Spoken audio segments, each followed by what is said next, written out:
kukaribisha. Asante, tumekubaliana watu wetu. Si mimi ndio nisaidie William Ruto akuwe rais. Ni mimi si mimi. Ni watu ya mlima si watu ya mlima.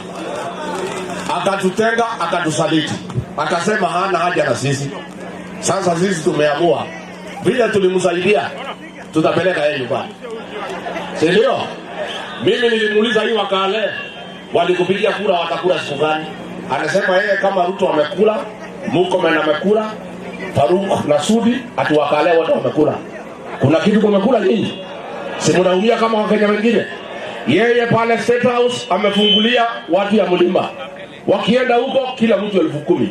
Waluya wamejaa hapo. Wajaluo wamejaa pale. Nyinyi kuna siku mmeitwa pale Ikulu. Nyinyi mkipata pesa mnaweza kujikuna. Ni ubaguzi si ubaguzi. Unajua yeye anachukua nyinyi for granted. Ati kwa sababu nyinyi ni jamii yake mtampigia kura bila kufanyiwa kazi. Sasa yeye anaita watu anawapatia pesa.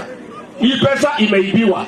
Kama wengine wanapewa na ni ya kuibiwa, hata nyinyi wakibigi simupewe. Iko makosa.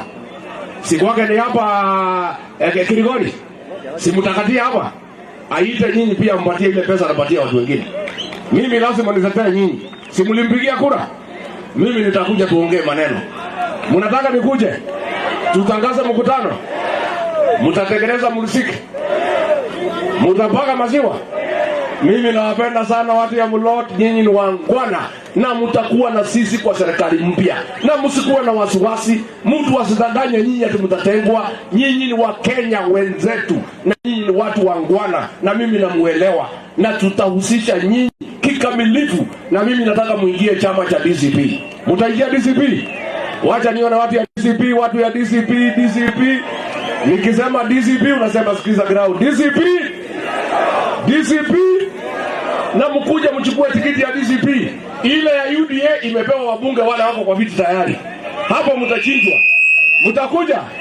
Asanteni sana, Mungu awabariki. Thank you.